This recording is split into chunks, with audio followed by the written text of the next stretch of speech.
किसी गांव में दो भाई रहते थे। बड़ा भाई आंखों से अंधा था, इसलिए वो छोटे भाई पर ही निर्भर था। छोटा भाई भी उसकी हर प्रकार से सेवा करता था। एक दिन छोटे भाई की शादी हुई, पत्नी घर में आई तो पत्नी के कहने पर उसने बड़े भाई का बंटवारा कर दिया। उसे खेतों पर रहने के लिए एक झोपड़ी बना दी। अब तो वो अंधा भाई उसी झोपड़ी में रहने लगा और खेत की रखवाली करता रहता। उसने अपने खेत में सब्जियों की फसल उगा रखी थी और खेत के चारों ओर सुरक्षा के लिए रस्सी बांध रखी थी। एक दिन उसी शहर का राजा अपने मंत्री के साथ शिकार खेलने के लिए आया तो उसने एक हिरन का पीछा किया। हिरन भागता हुआ आया और उन सूरदास के खेत के चारों ओर लगी रस्सी की बार को तोड़ता हुआ चला गया। कुछ देर के बाद इधर पीछे से राजा उस हिरन का पीछा करता हुआ आया तो राजा ने सूरदास से पूछा, क्यों भाई सूरदास, क्या इधर से कोई जंगली पशु गया है? वो हमारा आखेट था। सूरदास कहने लगे, महाराज जानवर तो इधर से गया था, मैंने उसकी आवाज भी सुनी थी, परंतु वो आखेट आपके योग नहीं है। राजा कहने लगा, क्या मतलब? सूरदास ने कहा, महाराज जो पशु यहां से भागता हुआ गया था वो आपके शिकार के लायक नहीं है, क्योंकि वो मादा पशु है और गर्भवती भी है। उस अंधे व्यक्ति की बात सुनकर राजा ने अपने मंत्री से कहा, मंत्री अब तो हमें इस शिकार को अवश्य देखना चाहिए। हमें उसे जीवित पकड़कर ये देखना है कि इस नेत्रहीन व्यक्ति ने जो कुछ कहा है उसमें कितनी सच्चाई है। यह निश्चय करके राजा ने अपना घोड़ा और तेज दौड़ाया और उस हिरन का पीछा किया। कुछ ही मील आगे जाकर जब वो दौड़ते दौड़ते थक गया तो एक झाड़ी में छिप गया। राजा और उसके मंत्री ने उसे जीवित पकड़ लिया। जब देखा तो वे दोनों देखकर दंग रह गए, क्योंकि वो मृग एक मादा थी और वो प्रसव काल से भी थी। राजा उस मृगी को छोड़कर घर आए और पूरी रात यही सोचते रहे, कुछ आंखों से अंधे व्यक्ति ने जो देख नहीं सकता उसने उस मृगी के बारे में सटीक बात कैसे बता दी।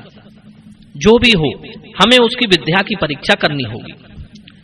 अगले दिन राजा ने 2 सिपाही भेजकर सूरदास को अपने दरबार में ही बुला लिया। अब सूरदास तो बड़े चिंतित थे कि राजा ने हमें अपने दरबार में क्यों बुलवाया है, आखिर ऐसी हमसे क्या गलती बन गई, हमने ऐसा क्या अपराध कर दिया। उधर राजा ने उन्हें अपने बराबर में बैठाया, उनकी खूब सेवा सत्कार की, उन्हें खूब इज्जत सम्मान दिया और उनसे एक ही बात पूछी, हे सूरदास, आप हमें यह बताने का कष्ट करें कि आपने उस मृगी के बारे में एकदम सही बात कैसे बता दी। आपने बताया कि वो मादा है और गर्भवती है। हमने जब जाकर देखा तो वो मृगी थी और प्रसव काल से थी।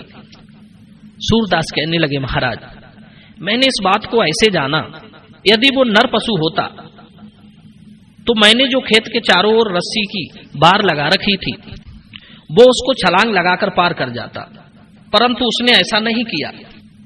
वो उस बार को तोड़ती हुई निकल कर गई थी। मैंने इसी बात से अंदाजा लगा लिया कि वो कोई मादा पशु है और गर्भवती है। यदि वो उसे कूद कर जाती तो उसको और उसके बच्चे को हानि पहुंच सकती थी। उसने अपनी और बच्चे की सुरक्षा के लिए उस बार को तोड़कर जाना ही उचित समझा और मैंने उसके टूटने की आवाज सुनकर इस बात को समझ लिया। बंधुओं, सूरदास के इस परख पर राजा बहुत प्रसन्न हुआ। सब लोग उनकी इस बुद्धिमत्ता की प्रशंसा करने लगे। सूरदास कहने लगे, महाराज अब हमें हमारे स्थान पर भिजवा दें। राजा कहने लगा, अभी नहीं, अभी आप राजमहल में ही रहेंगे और हमारे अतिथि हैं। हमारे मन में कुछ और सवाल हैं और हम आपकी बुद्धि की परीक्षा लेना चाहते हैं। हम चाहते हैं कि आप अपने अनुभवी ज्ञान से उनका भी समाधान करें। बंधुओं, ये सुनकर सूरदास घबराने लगे। पता नहीं राजा कौन सा प्रश्न करेगा। यदि मैंने नहीं बता पाया तो राजा के कोप का भाजन बनना पड़ेगा। किसी ने सच कहा है, राजा योगी अग्निजल, इनकी उल्टी रीत, इनसे बचकर चालियो, थोड़ी पालिए प्रीत। सज्जनों, अगले दिन राजा ने सूरदास से एक प्रश्न पूछा कि सूरदास, आप बहुत पारखी हैं, आप हमें ये बताइए क्या हमारी रानी पतिव्रता है या नहीं। बंधुओं, राजा का यह सवाल सुनते ही सूरदास के पैर उखड़ गए। घबराते हुए उन्होंने राजा से कहा, महाराज आप हमें हमारे स्थान पर छुड़वा दीजिए। राजा ने कहा, जब तक आप इस सवाल का जवाब नहीं दोगे तब तक आप यहां से नहीं जा सकते। सज्जनों, अब राजाज्ञा टाल भी नहीं सकते। सूरदास की वो दशा बन गई जैसे सांप छछूंदर को पकड़ लेता है तो न खाने का रहता है न उगलने का। सोचने लगा, अगर मैंने सवाल का सही जवाब दिया तो भी मारा जाऊंगा और झूठ बोला तो भी। अब क्या करें? अब हिम्मत को ठोंक कर उन्होंने राजा से एक निवेदन किया कि वो इस बात का वचन दें कि वो उनकी जान बख्श देंगे, तब तो वो उनके सवाल का जवाब देने को तैयार है। बंधुओं, राजा ने आश्वासन दिया कि तुम्हें हमारी ओर से कोई हानि नहीं होगी। राजा की ये बात सुनकर सूरदास ने रानी से एकांत कक्ष में मिलने की इच्छा जाहिर की। राजा ने कहा, ठीक है, ऐसा ही होगा। बंधुओं, अब राजा ने रानी को सूरदास के पास एकांत कक्ष में भेजा। रानी जब सूरदास के पास पहुंची तो सूरदास ने रानी से अपनी एक उंगली पकड़ने के लिए कहा। रानी को इतनी सी बात पर गुस्सा आ गया और उन्होंने सूरदास को पकड़कर घसीट घसीट कर बहुत पीटा। जैसे तैसे सूरदास अपनी जान बचाकर वहां से निकले और राजा से जाकर कहा, महाराज, आपकी पत्नी पतिव्रता नहीं है। बंधु, सूरदास की बात सुनकर राजा का खून खौल उठा। उन्होंने तुरंत तलवार निकाल ली और रानी के महल में पहुंच गए और क्रोधित होते हुए रानी से कहा, महारानी, यदि आप सच बोलोगी तो आपकी जान बख्श दी जाएगी और अगर झूठ बोली तो इसी क्षण मैं तुम्हें मार दूंगा। राजा को क्रोधित देखकर रानी एकदम कांपती हुई कहने लगी, महाराज, मुझ पर इतना क्रोधित होने का क्या कारण है? राजा ने कहा, महारानी, मुझे सच बताओ, क्या तुम पतिव्रता हो या नहीं हो? राजा का ऐसा अजीब प्रश्न सुनकर रानी कहने लगी, महाराज, आप मुझे भले ही मार देना, मैं तुम्हें सच बता रही हूं, मैं पतिव्रता नहीं हूं। बंधु, रानी का जवाब सुनकर राजा बहुत खुश हुआ और वो रानी को क्षमा करते हुए महल से निकल आया और उधर सूरदास से जाकर पूछा कि हे सूरदास, मुझे ये बताने का कष्ट करें कि आपने ये कैसे जाना कि मेरी पत्नी पतिव्रता नहीं है। सूरदास कहने लगे, महाराज, मैंने इसे ऐसे परखा, एक पतिव्रता स्त्री सपने में भी पर पुरुष का चिंतन नहीं करती है, छूना तो बहुत दूर की बात है। जब आपकी रानी मुझसे मिलने आई तो मैंने उनसे अपनी एक उंगली पकड़ने के लिए कहा, पर उन्होंने उंगली की छोड़ो मेरे पूरे शरीर को पकड़कर लात और घूंसे से मुझे घसीट घसीट कर पीटा। इससे सिद्ध होता है कि आपकी पत्नी पतिव्रता नहीं है। बंधुओं, सूरदास की बात सुनकर राजा का विश्वास उनके ऊपर और बढ़ गया। एक दिन राजा ने सूरदास से फिर एक प्रश्न किया और प्रश्न ये था कि क्या मैं अपने पिता से पैदा हूं या किसी और से? राजा का ये प्रश्न सुनकर सूरदास बहुत भयभीत हो गए कि अब की बार तो राजा ने मुझे मारने का पूरा षड्यंत्र बना लिया है। सूरदास ने फिर राजा से निवेदन किया कि महाराज, अगर मेरे प्राण सुरक्षित रहें तो मैं आपके प्रश्न का उत्तर दूं। राजा ने आश्वासन दिया कि उन्हें मेरी ओर से कोई नुकसान नहीं होगा। तब सूरदास ने बताया कि महाराज, आप अपने पिता से ही उत्पन्न हो, परंतु आपके ऊपर एक कंजूस की परछाई पड़ी हुई है। जवाब सुनकर राजा क्रोध से पागल हो गया और उसने अपनी मां से जाकर पूछा कि हे मां, आज मुझे सच बताना, यदि झूठ बोला तो मैं तुम्हारे आंखों के सामने आत्महत्या कर लूंगा।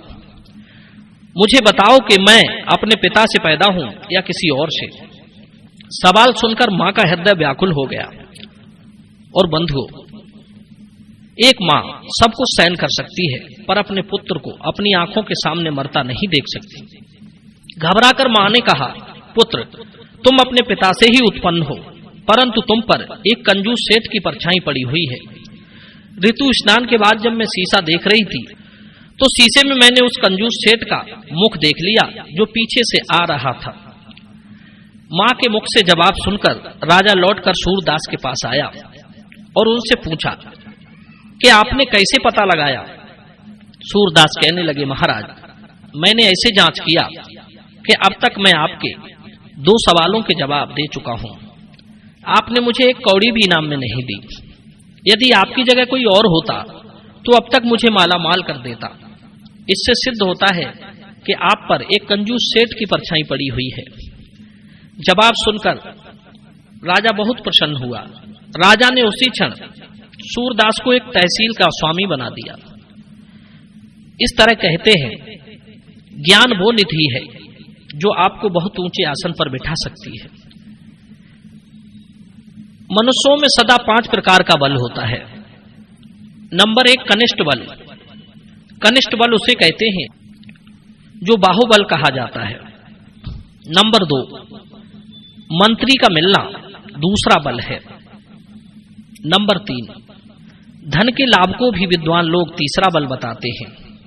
नंबर 4 अभिजात बल, कुटुंब का बल, जो बाप दादों से प्राप्त हुआ मनुष्य का स्वाभाविक बल होता है, उसे अभिजात बल कहते हैं।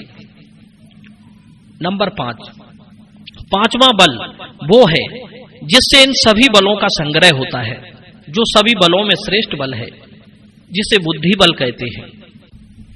कहते हैं जो बुद्धि के बाण से मारा गया है उस जीव के लिए ना कोई वैद्य है, ना दवा है, ना होम है, ना मंत्र है, ना कोई मांगलिक कार्य, ना अथर्व वेदोक्त प्रयोग, ना कोई जड़ी बूटी है। बंधुओं, इसलिए बुद्धि बल सबसे बड़ा बल है। यदि ये वीडियो आपको पसंद आई हो तो वीडियो को लाइक करना, शेयर करना और चैनल को सब्सक्राइब करना। आप सभी दर्शकों का बहुत बहुत धन्यवाद।